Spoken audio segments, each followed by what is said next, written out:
A very good afternoon to all of you. Today we will discuss our third chapter, that is drug distribution system in hospital. In that, the aspect of drug distribution in a hospital are distribution to the outpatient and the inpatient and the operation theatre. The procedures of drug dispensing are categorized into two groups, which means जो drug distribution है वो hospital में कैसे होता है, एक तो out patient basis के ऊपर या इन पेशेंट बेसिस के ऊपर, या फिर जो ऑपरेशन थिएटर्स है तो उसमें ड्रग कैसे डिस्ट्रीब्यूट करना है, उसका सिस्टम क्या है, तो हम इस चैप्टर में देखने वाले। तो in that there are two types of drug distribution system in hospitals. The first one is hospital और out patient services. So the first one is ambulatory or outpatient services, and the second one is inpatient services. So first one we will see the ambulatory patient services or outpatient services. In that, outpatient are not occupying beds in the hospitals or clinic. म्हणजे की जे patient असतात त्यांना बेडची गरज नसते हॉस्पिटलमध्ये किंवा क्लिनिकमध्ये, but after consultation and diagnosis treatment is given without admitting to the hospital. म्हणजे त्यांना आपण डायग्नोसिस केल्यानंतर त्यांना आपण कन्सल्टेशन केल्यानंतर आपण त्यांना ट्रीटमेंट देतो, पण त्यांना ॲडमिट करायची गरज नसते. पण त्याला आपण जे त्यांना डायग्नोसिसची बेसिसवर जे काही ट्रीटमेंट देतो आपण, जो भी उनको ट्रीटमेंट देते हैं ट्रीटमेंट की बेसिस पे, डायग्नोसिस की बेसिस पे, तो उनको एडमिट करने की ज़रूरत नहीं होती, उनको हम बाहर से ट्रीटमेंट प्रोवाइड करते हैं. तो ऐसे पेशेंट को हम बोलेंगे कि ये एम्बुलेटरी पेशेंट सर्विसेज है या फिर आउट पेशेंट सर्विसेज है. इसके अंदर today hospital are rendering out patient services as primary care, referral और टर्शरी केयर, और third one is emergency care. In that, first one is primary care. So primary care deals with majority care for daily personal health needs. These include health maintenance. Primary health means जैसे कि हमारे clinic होते हैं मोहल्लों के अंदर या फिर कॉलोनी के अंदर, जो भी हमारे क्लिनिक होते हैं जिसके अंदर हम प्राइमरी मतलब जैसे कि सर्दी, खांसी, बुखार, खोखला, ताप वगैरह, तो ऐसे जो भी हेल्थ नीड्स होती है तो हम उसको फुलफ़िल करते हैं प्राइमरी केयर के अंदर, जहाँ पे पेशेंट को एडमिट करने की ज़रूरत नहीं होती. And second one is referral और टर्शरी केयर. इसमें मतलब एक स्पेशलाइजेशन होता है जिसके अंदर हमको beyond primary care services provide करनी होती है. जैसे हमको प्रायमरी केअर के अंदर क्या होता है की हम जाते वहाँ पे जे काही आपल्याला झालेलं असतं, जे काही म्हणजे आपल्याला त्रास होत असलेला असतो ते आपण पेशंट डॉक्टरला सांगतो, मग डॉक्टर त्या बेसिसवर आपल्याला मेडिसिन प्रिस्क्राइब करतो. पण रेफरल आणि टर्शरी केअरमध्ये कसं असतं की प्राइमरी जैसे हम डॉक्टर को बताते हैं कि हमको ऐसा बोल, डॉक्टर उसकी बेसिस पे हमको पर्टिकुलर टेस्ट करवाने के लिए बोलता है. जैसे वो बोलता है कि तुमको क्लिनिकल तुमको ब्लड टेस्ट करना है, यूरिन टेस्ट करना है, उसको फिर एनालिसिस के बेसिस पे जो वो स्पेशलाइज्ड ट्रीटमेंट हमको प्रोवाइड करता है तो हम उसको बोलते हैं कि ये एक प्राइमरी केयर के बाद में जो है वो टर्शरी या फिर रेफरल है, और फिर emergency care. These services are provided for immediate medical attention और in the case of an accident. Emergency care मतलब ऐसी सर्विसेज जो हमको इमीडिएट करनी होती है. फॉर एग्जांपल किसी ने कोई ड्रग ले लिया जो या फिर उसने कोई नींद की ज़्यादा दवाई ले ली, या फिर किसी का एक्सीडेंट हो गया, या फिर कुछ ऐसा हो गया कि जिसको इमीडिएट पेशेंट को इमीडिएट अटेंशन की ज़रूरत होती है डॉक्टर की, तो ऐसी सिचुएशन को हम बोलेंगे इमरजेंसी केयर. मतलब डॉक्टर को उसमें इमरजेंसी में मतलब विद इन स्पॉट उसको डॉक्टर को इमीडिएटली उसकी सर्विसेज प्रोवाइड करनी होती है. The reasons behind the growth of out patient services are summarise as under. Growth क्या है उसकी, पेशेंट की जो सर्विसेज है वो हम यहाँ पे देखने वाले. इसके अंदर the deficiency of medical practitioner in some areas, मतलब डिफिशियंसी होती है कि मेडिकल प्रैक्टिशनर की, मतलब डॉक्टर्स की कमी होती है. डॉक्टर तिथे जास्त डॉक्टर किंवा मेडिकल फॅसिलिटी चांगली नसतात अशा एरियामध्ये मेडिकल केअर प्रोव्हाइड करणे. तर मग कसं असतं की जे आउट पेशंट असतं त्यांना ॲडमिट करायची गरज नसते, तर मग काय होतं की जिथे लोक म्हणजे जे डॉक्टर कमी असतात तिथे मग ॲडमिट केला नाही आपण पेशंट, तर मग त्याला आपल्याला म्हणजे जास्त चान्स राहतो की आपण जास्त लोकांना ट्रीटमेंट करू शकतो. The need of health community which means ऐसी कम्युनिटी जो लोगों को हेल्थ प्रोवाइड कर सके, इसकी एक नीड होती है। फिर achieve the control over patient receiving drug after investigation, मतलब जैसे हमने इन्वेस्टिगेट किया कि पर्टिकुलर टाइप, जैसे हमने ब्लड टेस्ट किए, वाइटल टेस्ट किए, यूरिन एनालिसिस किया, उसकी बेसिस पे उसको पेशेंट को ड्रग रिसीव करवाना, ये एक गोल होता है। फिर उसके बाद में the conduct teaching programme as per the needs of hospital. Teaching programme means जैसे कि अभी कोई नई बीमारी निकली है तो उसकी बेसिस पे हमको टीचिंग प्रोग्राम कंडक्ट करना है, कैंप बनवाने हैं, उसके अंदर पेशेंट को हमको काउंसलिंग करनी है उसके बारे में कि आपको ऐसे उसकी प्रिकॉशन करनी है, ऐसे उसकी मतलब आपको केयर लेनी है, या फिर आपको अगर ऐसे ऐसे सिम्टम डेवलप हो रहे हैं तो आपको ऐसी ऐसी केयर लेनी है, या इस तरह की मेडिसिन लेनी है, इस डॉक्टर को आपको बताना है, और आपकी इम्यूनिटी के लिए आपको इस तरह की मेडिसिन लेनी है। और outpatient could be categorize as follows. The first one is emergency और outpatients. In that 24-hour services are given to those patients who requires immediate care for the survival, which means there is a first rule for doctor that कि वो 24-hour service provide करे ऐसे patient को जिसको immediate attention होती है medical care की। तो 24 आवर्स में उसको कभी भी अगर ज़रूरत है तो उसके लिए जो फार्मासिस्ट है, जो फिजिशियन है, वो उसकी सर्विसेज को प्रोवाइड करे ताकि उसको जो भी उसकी नीड है वो पूरी हो सके हेल्थ की, या फिर हेल्थ केयर नीड जितनी जो भी है। फिर रेफरल या out patient services, which means इसमें these patients are referred to the hospital for the specific purpose due to lack of facility available with the private clinic practitioner or the patient need extra medical care. कसं असतं की एक वेळेस कसं असतो की आपल्याला म्हणजे एखादी स्पेशल केअर पाहिजे असते, जे मग तो हॉस्पिटलमध्ये म्हणजे आपण एखादी हॉस्पिटलमध्ये गेले, मग तिथे गेल्यानंतर आपण म्हणले की आम्हाला असं त्रास होतो, तर मग तो फिजिशियन काय म्हणतो की तो डॉक्टर काय म्हणतो की याच्यासाठी तुम्हाला हा डॉक्टर चांगला राहील, मी तुम्हाला ह्या डॉक्टरकडे रेफर करतो, मग तुम्ही या डॉक्टरकडे जा आणि त्याला हे असं सांगा आणि माझं नाव सांगा की यांनी कन्सल्ट केलेलं आहे।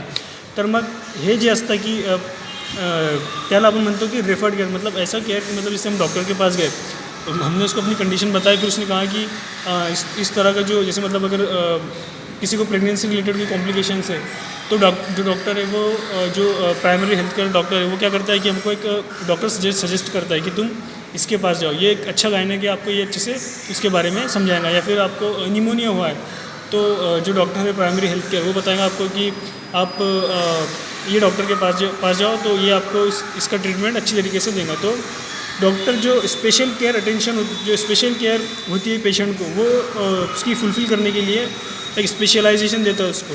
फिर उसके बाद में special outpatient, after completion of general checkup the patient are asked to go for clinical, pathological और radiological examination for accurate diagnosis. The medicine और concise of the medicine is given to him after receiving the test report. इसमें क्या होता है कि पहले हम doctor के पास गए, उसको हमने हमारी कंडीशन बताई। फॉर एग्जांपल जैसे हमने बताया उसको कि मुझे खांसी आ रही है, फिर डॉक्टर आपसे पूछेगा कि कितने दिन से खांसी आ रही है, तो आपने कहा कि मुझे 2 हफ्ते से ज़्यादा खांसी आ रही है। तो ऐसे में वो डॉक्टर क्या करेगा कि आपको डायरेक्टली कोई मेडिसिन प्रिस्क्राइब करने से पहले आपको बोलेगा कि आप एक एक्सरे करवा लो, तो उसकी बेसिस पे वो एक्यूरेट रिजल्ट बताएगा। फिर एक्सरे की बेसिस पे जो भी रिपोर्ट आपकी आएगी, फिर उसकी बेसिस पे वो जो कुछ भी ट्रीटमेंट हमको प्रोवाइड करता है तो उसको हम बोलेंगे स्पेशल आउट पेशेंट। या फिर हमको जैसे कि मतलब सपोज़ आपको बुखार आ रहा है, कमी नहीं हो रहा, फिर आपको जैसे मतलब आपकी आइज़ पीली पड़ रही है या फिर येलोइश आपका बॉडी का टेक्सचर आ रहा है, तो फिर डॉक्टर आपको बोलेगा कि आप एक बार जॉन्डिस की टेस्ट करवा लो। फिर उसकी बेसिस पे वो एक्यूरेट मेडिसिन दे सकता है आपको। तो इसको हम बोलेंगे स्पेशल आउट पेशेंट बेसिस, मतलब इसमें हमको पेशेंट को एडमिट करना नहीं है, उसको क्लिनिकल उसकी प्राइमरी जो भी कॉम्प्लिकेशंस है उसको सुन के उसको हमें ये डायग्नोस करना है कि उसकी बेसिस पे हम उसको क्या ट्रीटमेंट प्रोवाइड कर सकते हैं। And the next one is general outpatient. These patients come for checkup and medicine is prescribe to him.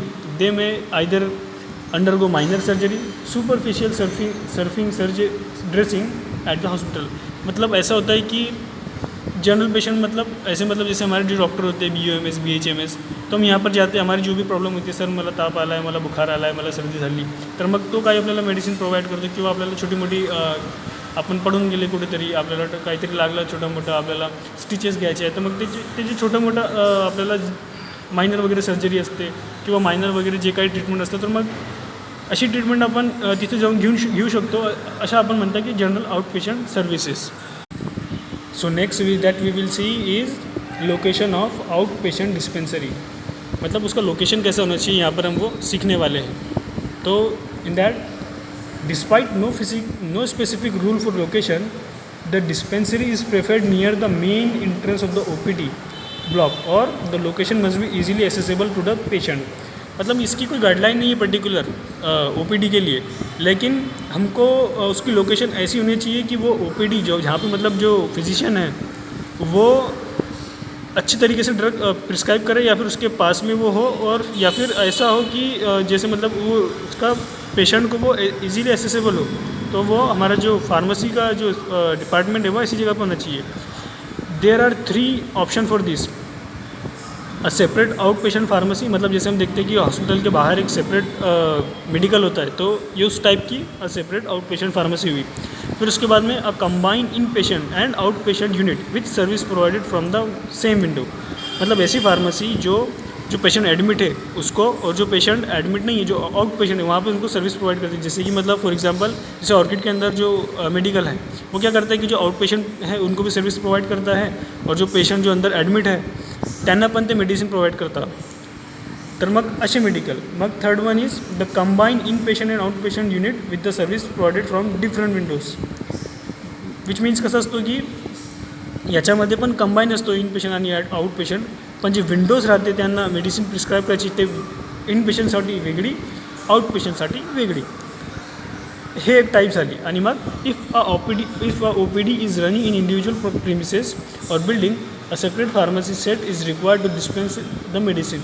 मतलब कि एक पर्टिकुलर OPD जैसे कि मतलब एक मल्टी स्पेशलिटी हॉस्पिटल है, तो वहाँ पर अलग अलग तरह की मेडिसिन, अलग अलग तरह के जैसे कि अर्थराइटिस का डॉक्टर वहाँ पर है, गायनेक ट्रीटमेंट के लिए मौजूद है वहाँ पे एक डॉक्टर आपका हार्ट सर्जरी के लिए है. तो उसकी बेसिस पे एक पर्टिकुलर जैसे उसकी डॉक्टर की OPD उसी के साथ में, मतलब जो डॉक्टर है सपोज़ कि कोई हार्ट का स्पेशलिस्ट डॉक्टर है तो उसकी जो मेडिसिन्स है वो उसका जो फार्मेसी है वो उसी से अटैच रहेगा. जो ऑर्थो वाला है उसका उससे अटैच रहेगा, जो गायनिक वाला है उसका उससे अटैच रहेगा, इस तरह की.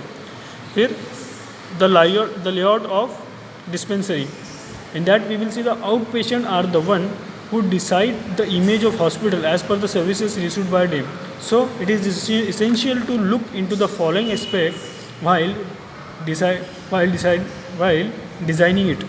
मतलब जो आउट पेशेंट होता है वो डिसाइड करता है इमेज की हॉस्पिटल की इमेज क्या है, वो दुसरों को फिर वो बताता है की ते अशा हॉस्पिटल आहे, ते तिकडे गेल्यावर असं झाला, मग तिथे म्हणजे काय बसायची सवय नाही आहे बरोबर असं ते सांगतं. म्हणजे तुम्हाला ते डेली माहिती असेल ते तो हॉस्पिटलमध्ये जागाच नाही आहे बसायला, त्याला त्यांनी वेटिंग रूमच दिलेलं नाही आहे, तिथे एवढी गर्दी असते म्हणजे उभं राहायला पण त्याला जागा नसते. मग हे जे काही म्हणजे आपण जे काही सांगता ना ते कशाच्या बेसिसवर सांगता आपण की त्याचा लेआउट कसा आहे, त्याने डिझाईन कसं केलेलं आहे याची बेसिसवर आपण ते ठरवतं. मग याच्या बेसिसवर आपल्याला मग याच्यासाठी आपल्याला ते लेआउट कसं पाहिजे, तर मग ते a separate waiting room with appropriate sitting facilities.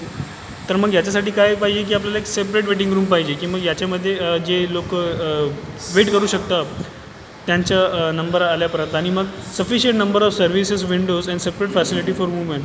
मतलब सफिशिएंट विंडोज़ चाहिए मेडिसिन डिस्पेंस करने के लिए, और एक फैसिलिटी मतलब एक लाइन जिससे मतलब वुमेन के लिए पर्टिकुलर की इस लाइन में सिर्फ वुमेन रहेगी, सिर्फ लेडीज़ के लिए मतलब एक अलग फैसिलिटी. जैसे कि मतलब या फिर जो मेडिसिन प्रिस्क्राइब कर रहा है वो फार्मासिस्ट या नर्स वो लेडीज़ है, तो वो लेडीज़ ही कस्टमर्स को देखे, और जो मेल कैंडिडेट है वो जो मेल फार्मासिस्ट है वो मेल पेशेंट को देखे. तो इस तरह की सर्विस प्रोवाइड करना. फिर उसके बाद में provision for adequate light and ventilation is must. मतलब एक प्रॉपर लाइट और जो वेंटिलेशन है, जो मतलब वेंटिलेटेड एरिया प्रॉपर मेंटेन करना. उसके बाद में फिर अपना civil aspect must be consider to carry out all dispensing activities. Civil aspect must be consider to carry out all dispensing activities. Civil aspect means जो सीनियर सिटीज़न है, जो मतलब जो उनका प्रॉपर ख्याल रखना डिस्पेंसिंग करने के लिए मेडिसिन, या मतलब ऐसे जैसे कि कोई एक पेशेंट है जो कि बहुत ज़्यादा सिविल, जैसे कि मतलब उसकी एज ज़्यादा है तो वो चल नहीं सकता, तो उसको फिर पेशेंट कैसे मतलब हम उनको ड्रग कैसे डिस्पेंस करेंगे, तो इन सब चीज़ों का ध्यान रखना. फिर उसके बाद में these are the you can see the layout of a typical plan of out patient dispensary. In that the first one is a chair. So ये टेबल या फिर चेयर होनी चाहिए. उसके बाद में ये प्रिपरेशन टेबल, यहाँ पे हम प्रिपेयर कर सकते हैं जो भी हमको मतलब जैसे कि प्रिस्क्रिप्शन लेना है, ड्रग देना है. फिर तीसरा थर्ड वन स्टोरेज या रैक, यहाँ पर हम जैसे कि हमारी मेडिसिन यहाँ पे स्टोर में हम स्टोर करके रख सकते हैं. सिंक विद टैप, तो ये सिंक विद टैप जहाँ पे मतलब हम जैसे कि हैंड वॉश वगैरह कर सकते हैं. फिर उसके बाद में 5th नंबर है मेडिसिन प्लेटफॉर्म. मेडिसिन प्लेटफॉर्म मतलब ये मेडिसिन प्लेटफॉर्म मतलब जहाँ से हम मेडिसिन को प्रिस्क्राइब कर सकते हैं, उनको मेडिसिन हम दे सकते हैं. फिर उसके बाद में dispensing Windows, dispersing Windows. 6 number है डिस्पर्सिंग विंडोज़. मतलब ये यहाँ से हम क्या कर सकते हैं कि जो भी हमने यहाँ से मेडिसिन ली, यहाँ से लेने के बाद में हम उसको 6 से फिर यहाँ से जो वेटिंग रूम में पेशेंट है वहाँ से उनको आउट पेशेंट डायरेक्टली हमने उनको मेडिसिन बाहर दे दी ऐसे. फिर उसके बाद में routine dispensing to out patient. A patient takes prescription written by the physician to the pharmacy where it is dispensed by the pharmacist. मतलब जो रूटीन वाले जो कस्टमर होते हैं जैसे कि जिसको डायबिटीज़ है, तो वो रूटीन डेली बेसिस पर हर मंथ उसका चेकअप होता है. तो वो क्या करता है, सबसे पहले आता है, वो आने के बाद में उसको सबसे पहले वो फिजिशियन को दिखाता है. फिर फिजिशियन को दिखाने के बाद में फिजिशियन उसको ड्रग प्रिस्क्राइब करता है. ड्रग प्रिस्क्राइब करने के बाद में फिर उसको क्या करता है, वो प्रिस्क्रिप्शन लेके फार्मेसी में जाता है. फार्मेसी में जाने के बाद जो फार्मासिस्ट है वो उसको ड्रग डिस्पेंस करता है. फिर उसके बाद में the pharmacist will ensure that the prescription in the case of a waiting patient is numerically identified and the right patient get the right medicine. आता कसं असतो की आता समजा की फार्मसीमध्ये खूप गर्दी झालेली आहे, तर मग त्यांनी काय केलेलं आहे की त्यांनी लाईनमध्ये उभं राहायला सांगितलं आहे की म्हणजे तुम्ही लाईनमध्ये उभे राहा आणि तुमचा नंबर येईल तेव्हा तुम्ही मेडिसिन घ्या. तर मग ते रिस्पॉन्सिबिलिटी आहे फार्मासिस्टची की तो राईट नंबरचे म्हणजे ज्याचा नंबर आलेला आहे त्याला तोच मेडिसिन प्रोव्हाइड करणे.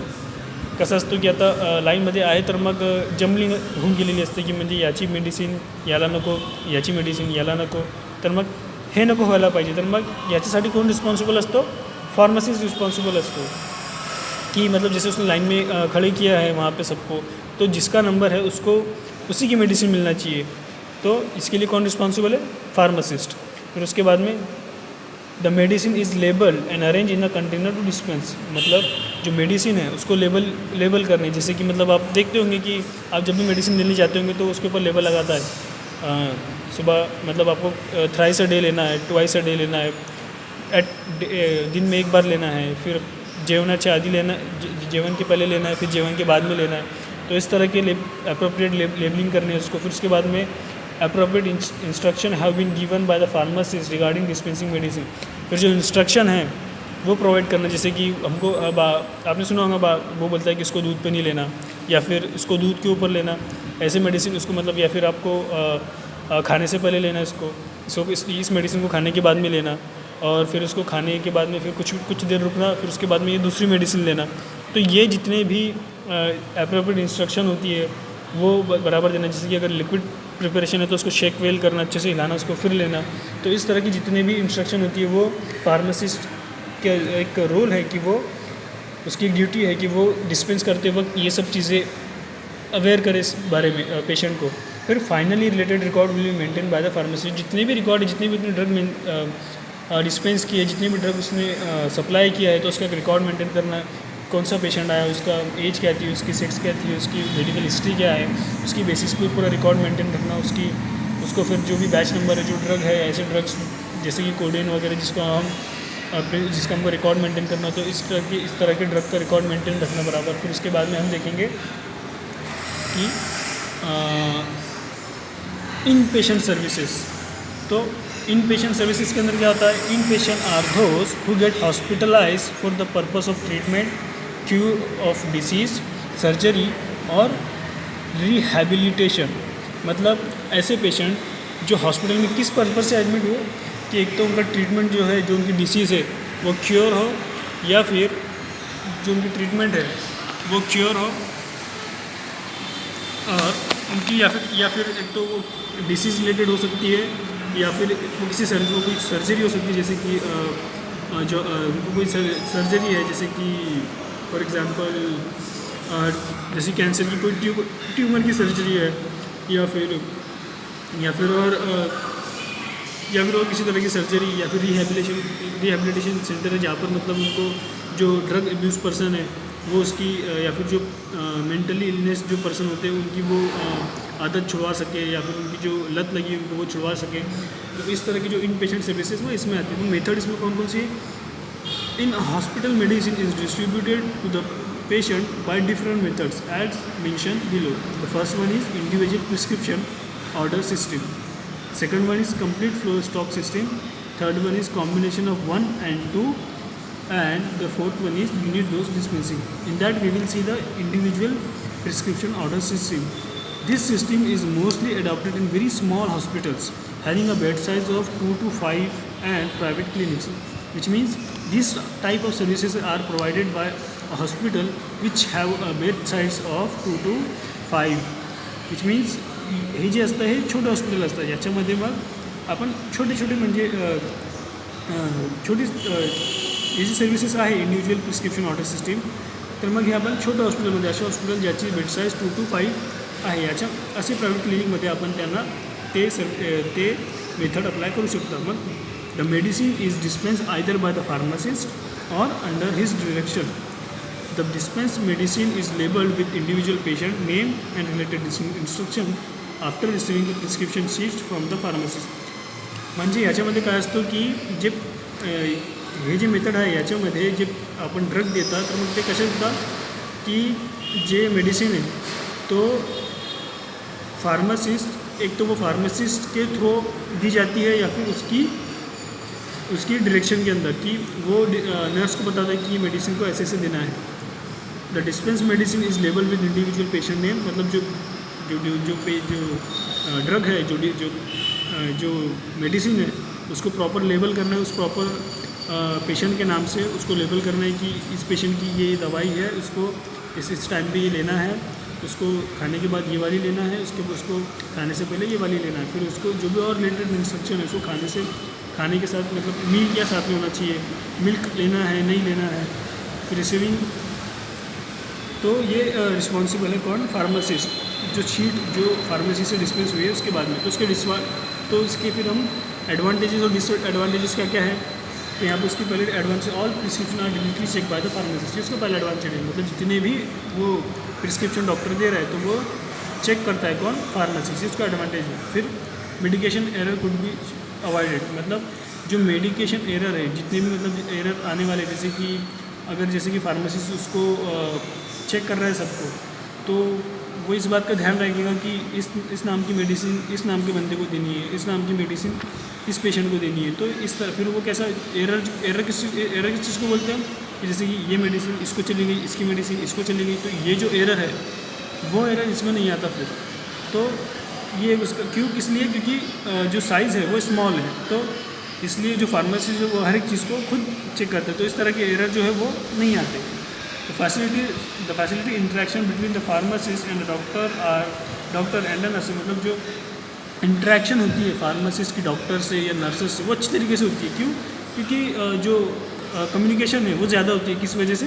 बेड साइज़ कम होने की वजह से. जितनी कम बेड साइज़ हुई तो उसका मतलब वो डॉक्टर से और जो नर्सेस है उनसे अच्छी तरीके से कोऑर्डिनेट कर सकता हूँ. फिर वो उसकी बेसिस पे अच्छी तरीके से ड्रग जो है वो प्रिस्क्राइब कर सकता है, अच्छी तरीके से जो है वो पेशेंट को समझा सकता है उस बारे में. फिर उसके बारे में reduce man power is required. मतलब जो मैन पावर असतं जे अपन बोलते कि यहाँ पे मतलब जैसे कि छोटा हॉस्पिटल है तो जो मैन पावर है वो भी कम लगने वाली है. फिर close control of inventory is possible. मतलब close control of inventory means कि जो हम ड्रग देते हैं वो हमारा उसके ऊपर जो फार्मेसी उसका पूरा कंट्रोल होता है. वो अच्छी तरीके से सारी चीज़ों को एग्जामाइन कर सकता है, अच्छी तरीके से सारी चीज़ें इवैल्यूएट कर सकता है और उसके बाद में वो ड्रग को डिस्पेंस कर सकता है. फिर उसके डिसएडवांटेजेस भी है. तो उसके पहला डिसएडवांटेज क्या है कि difficulty of dispensing in absence of a pharmacist.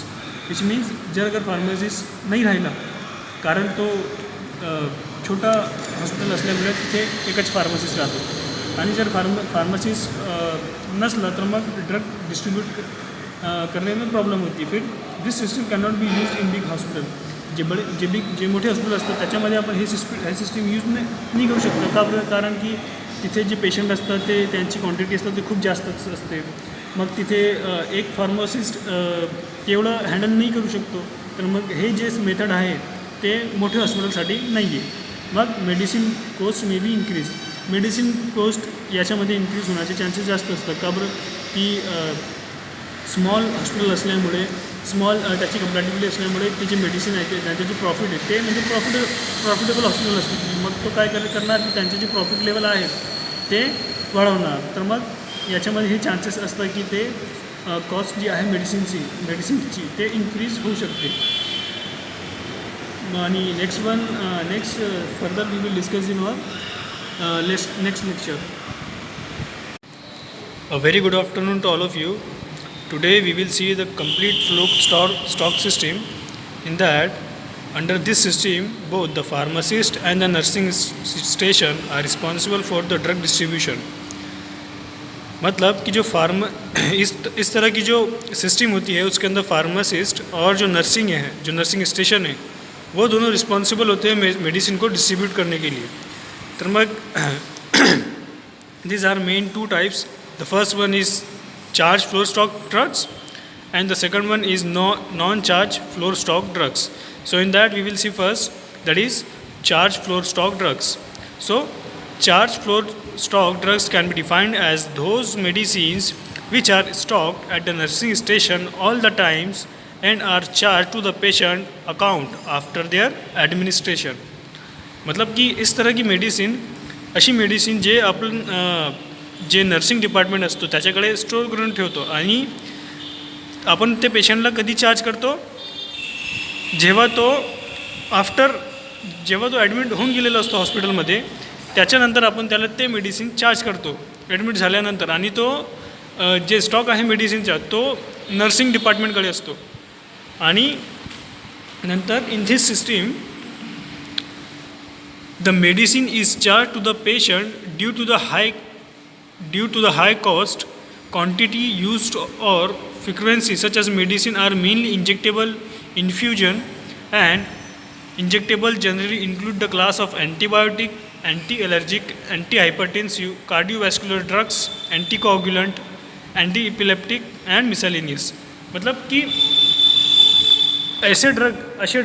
ऐसे ड्रग जिसको हम चार्ज करते हैं वो कैसे होते हैं कि क्योंकि वो ज़्यादा due to the high cost उनकी कॉस्ट ज़्यादा होती है और हम उसकी बेसिस पे उनको स्टोर करके रखते हैं कि किस तरह के ड्रग हाई कॉस्ट के हैं या फिर कितनी क्वांटिटी उनकी हमको रखना चाहिए या फिर फ्रीक्वेंसी मतलब हमको कौन सा मेडिसिन किस टाइम पे मंगवाना चाहिए. जैसे कि अगर कोल्ड का सीज़न है तो फार्मासिस्ट क्या करेगा कि जो कोल्ड की मेडिसिन है उसका स्टॉक अपने पास करके रखेगा, वो दूसरी मेडिसिन का स्टॉक नहीं करेगा. तो इस तरह की जो सीजनल इसके हिसाब से जो फ्रिक्वेंटली यूज़ होने वाली जो मेडिसिन है उसके हिसाब से वो उसका स्टोरेज मेंटेन करके रखेगा. तो उसमें जो एग्जांपल्स हैं उनकी वो है antibiotics, anti allergic, anti hypertensive, cardiovascular drugs, anticoagulant, anti epileptic and miscellaneous. मतलब ये इस तरह के ड्रग आहे. हे असे ड्रग्स आहे की त्यांना तो स्टोर करणं गरजेचं आहे नर्सिंग स्टेशनमध्ये. कारण हेच ड्रग का बरं, कारण त्याची जी फ्रिक्वेन्सी आहे युजेसची, त्यांची जे प्राईज आहे, त्यांचे जे इंजेक्टेबल आहे ते त्यांची बेसिसवर आपण डिपेंड करतं की यांना आपल्याला स्टोर करायचे आहे की नाही. आणि next one is dispensing of charge floor stock drugs. So in that such drug are dispense by envelope method. मतलब ये एक मेथड है जिसके अंदर हम ड्रग को चार्ज करते हैं पेशेंट को. सो इसमें क्या होता है कि a hospital developed a method in which an envelope was used to dispense a drug to the nursing station and was also used as a charge ticket.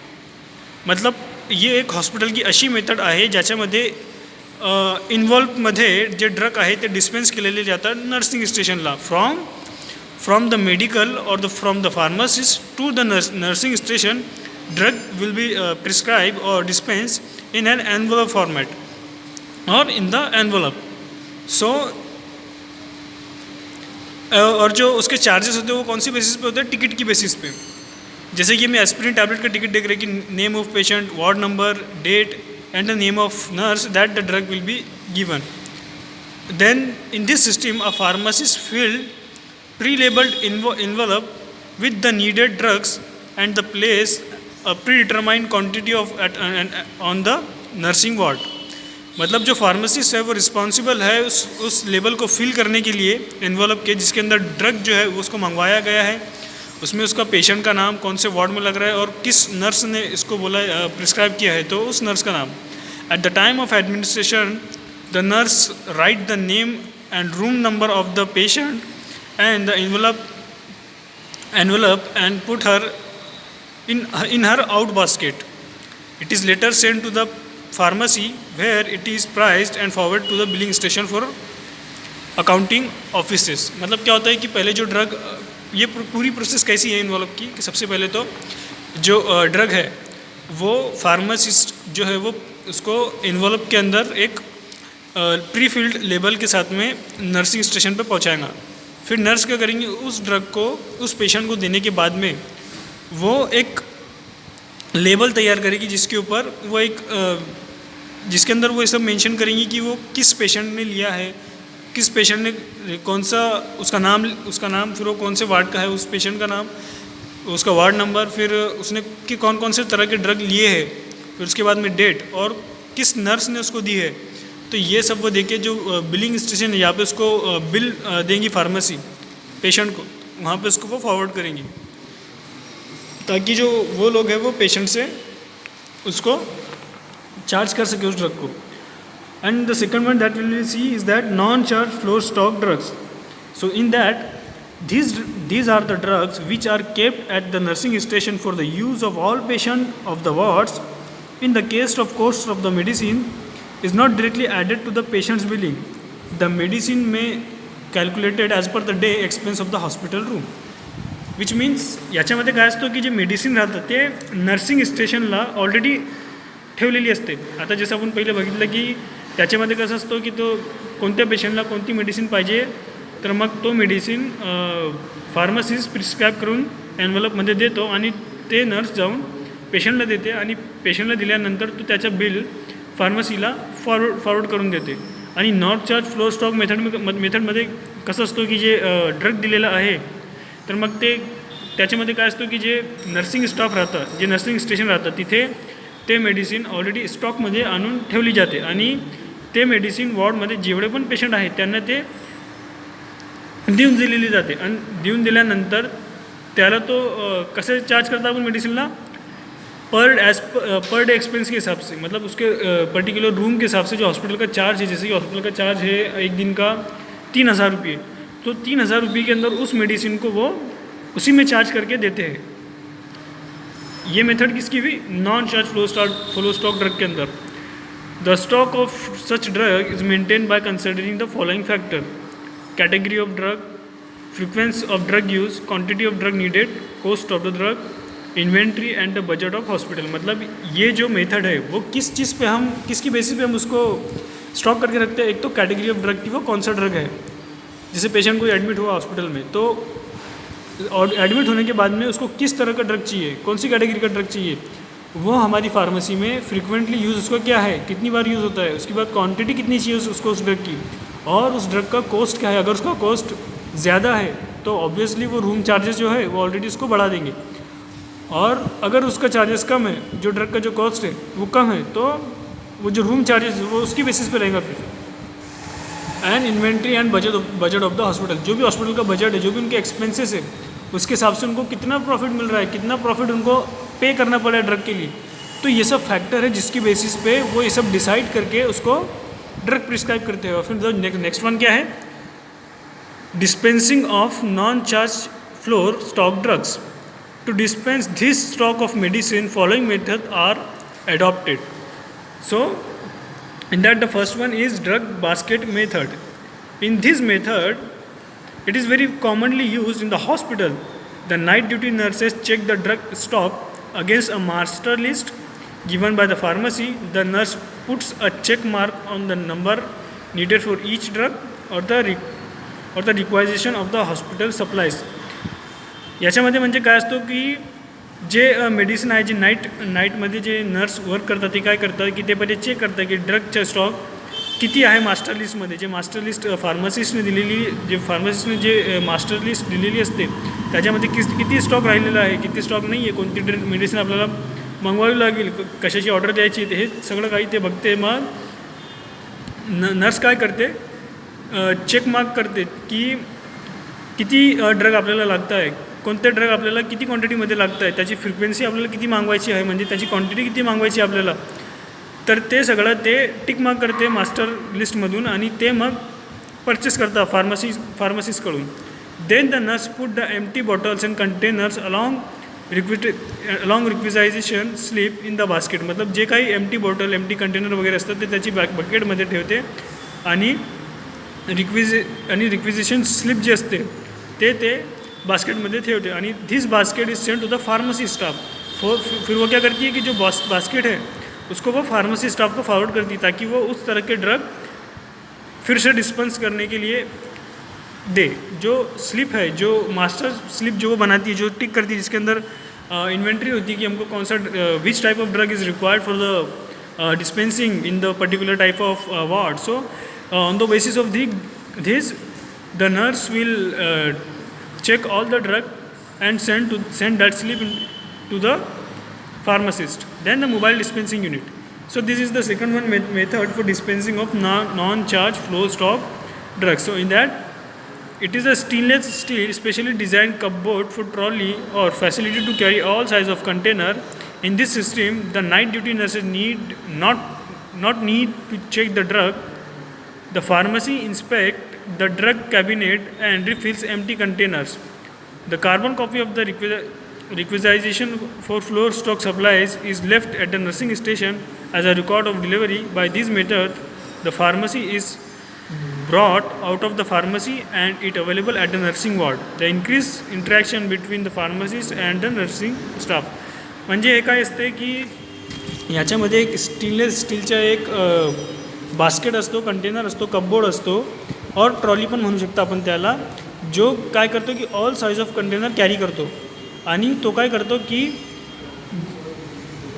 त्याला म्हणजे याच्यामध्ये जे नर्स असतो त्याला चेक करायची जी गरज नसते की आपल्याकडे कोणता ड्रग आहे कोणता ड्रग नाही आहे, मग याच्या हिशोबाने आपल्याला ऑर्डर द्यावी लागेल. मग ते नाही बघत, ते काय करते की जे आपल्याकडे कंटेनर आहे, जे कपबोर्ड आहे त्याच्यामध्ये कोणती बॉटल एम्प्टी झालेली आहे, कोणकोणते ड्रग आपल्याला मागवावं लागेल, कोणता ड्रग कमी झालेला आहे, तर मग तो बास्केट तो डायरेक्टली फार्मसीला सेंड करते आणि फार्मसिस्ट काय करतो, जे ड्रग त्याच्यामध्ये नाही आहे त्याला ठेवून त्याची एक कार्बन कॉपी नर्सिंग स्टेशनला देऊन तो एक कार्बन कॉपी नर्सिंग स्टेशनला देतो रेकॉर्डसाठी आणि जे ड्रग आहे ते डिस्पेन्स करून देतो जे मोबाईल डिस्पेन्सिंग युनिटला जे काही पेशंटला लागत असेल त्याला.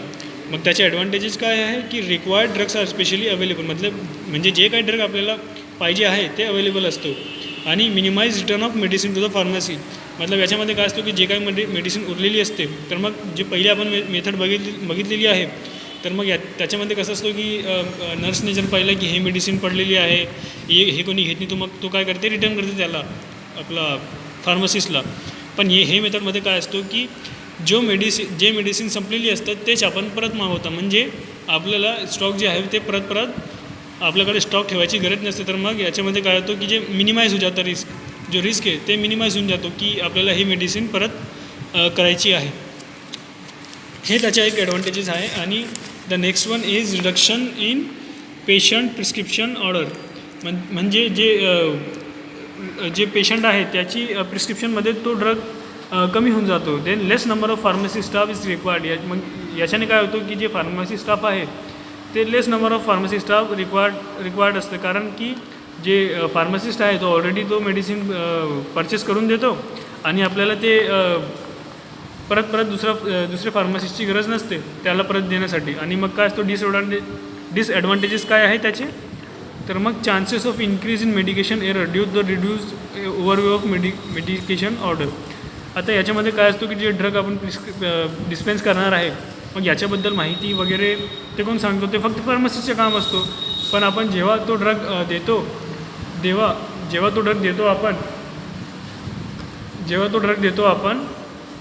तो ड्रग दिल्यानंतर काय होतं की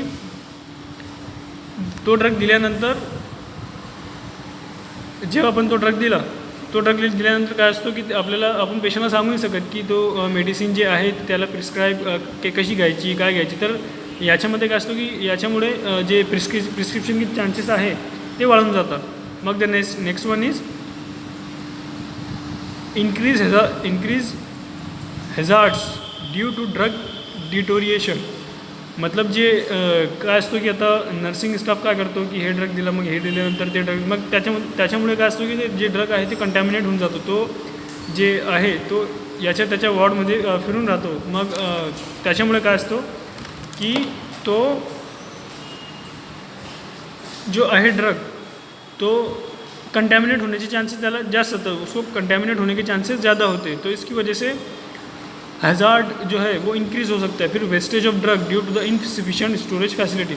जर ते जे बास्केट आहे त्याच्यामध्ये प्रॉपर फॅसिलिटी नसेल, अनसफिशियंट स्टोरेज असेल मेडिसिन ठेवण्यासाठी, आणि तो इकडे तिकडे पडून गेली, तर मग त्याच्यामुळे काय असतो की जे वेस्टेज राहतो ड्रगच्या, ते ड्रगचे चान्सेस वाढून जाते वेस्टेज होण्याची. कारण का बरं की तो एक व्हेकल असतो, तो जर मेडिसिन पडली, खाली पडली काही, किंवा काचेची बॉटल असली तो पडून गेली, तर मग असे चान्सेस असतात ज्याच्यामध्ये मेडिसिन जी आपली मेडिसिन आहे ते वेस्ट होऊ शकते.